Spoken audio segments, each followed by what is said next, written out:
can just say it's less privilege. Nabigyan natin pagkakataon kumain sa Jollibee. So ito muna is kay Layalin. Napapakita ko po sa inyo yung version namin sa kay Chow. Yung mga nasa ano, kayo na lang po magkumpara. Tell me how the garden grows, Tita Meriton. Warm hands guide the soil where the hope is sown. Meron pa po ako isang video ipakita sa inyo. This time, ito po ay sa may banda Bicol. Si Sister Layalin.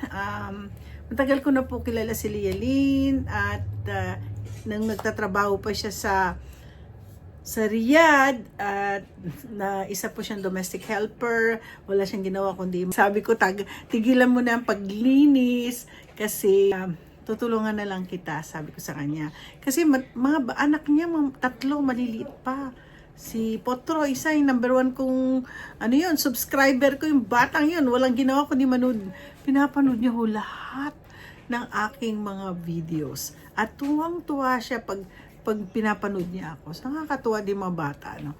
So ngayon, napauwi na si Layalin. Hindi na po siya nagpumirma ng another contract. So, sabi ko sa kanya, ngayon, natutulungan ko ngayon si Layalin na may nagnenegosyo po siya ngayon, nagtitinda muna siya ng inumpisa niya muna sa sa turon. Tanggay sa magtinda na rin siya, gaya ni Dale, nagtitinda ng mga barbecue, lahat po ng klase. Ngayon, magtitinda na rin siya ng ulam. So, ngayon, bibili pa tayo ng yung motor niya na ilalagay sa sidecar niya. So, yung pinagpipray ko, sabi ko sa kanya, isa pa, si Layalin po, hindi lang po siya, matagal na po siyang nagpipray. Isa sa mga prayer warriors ko yan. Isa sa mga prayer partners ko yan. So, kaya gustong-gusto ko po siyang tulungan. Isa siya sa mga kapatid ko, nakagrupo namin. May barkadahan na po kasi kami ngayon eh. So, ayun, panoorin ninyo. At hindi lang po yun.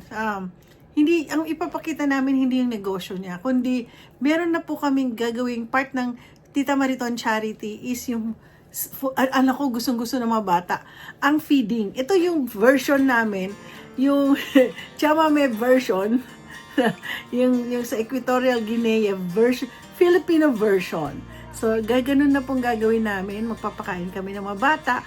At meron po isang video naman, si Dale naman ay nagpakain din ng mga bata sa bandang Kainta sa kanila. Yung mga batang hindi po less privilege, we can just say it's less privilege. Nabigyan natin pagkakataon kumain sa Jollibee. So ito muna is kay Layalin. Napapakita ko po sa inyo yung version namin sa kay Chow. Yung mga nasa kayo na lang po magkumpara. So anyway, napapansin ko lang, alam mo, mamaya. Sige, panoorin ninyo. Na sila! Oh, excited na ka mo? Excited na! Yay! Palakpakan!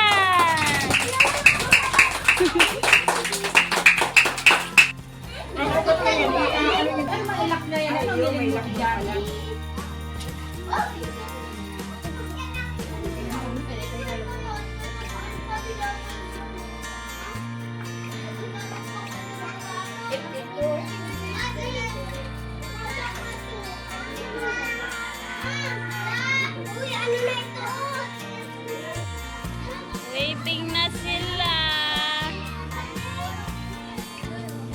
Yay! Madami ng bata.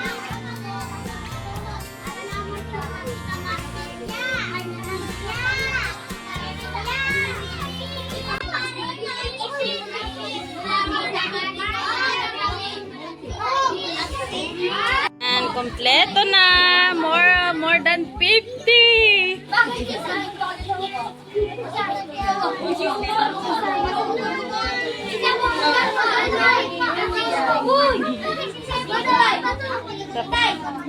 Dapat malinaw.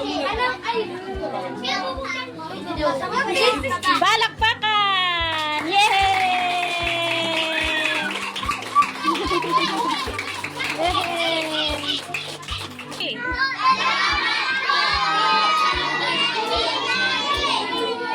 Di ko nadangok.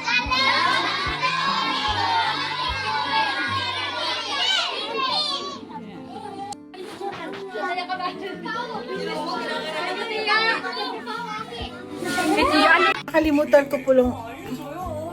Ito pong pa-feeding na to ay sponsored by my sister Bim Bim sa Florida.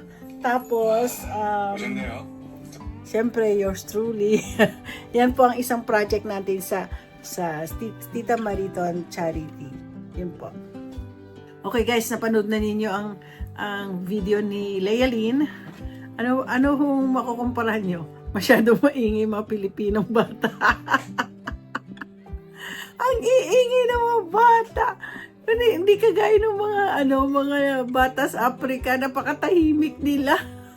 Magic kakain lang sila, no? Anyway, I just love. At least this time, may mga bata. Meron din. Part din po ng aking medical mission, ang humanitarian mission. Ganun din pong gagawin namin sa January, doon sa probinsya namin. At kaya nga huwi po ako ng September, mag-start na po ako mag-ipon ng mga dapat ibigay namin sa mga bata, senior citizen, at saka sa mga may mga sakit sa amin sa aming bayan. So anyway, thank you very much for watching this. At marami po akong kahit nasa Amerika po akong marami po akong mga assistant na willing po silang magtulong sa mga tao. Okay? Sana po lahat po tayo magtulungan. Huwag na tayo mag-away-away. Tigilan na natin panira na tao. Tigilan natin mainis o magalit sa isa-ibang tao. What we do now is to spread love, is to spread unity, at saka tulungan natin mga ibang tao. Dapat yun ang number one, yun ang gusto ng Panginoon. Okay? So, salamat po sa inyo. Don't forget to like and subscribe.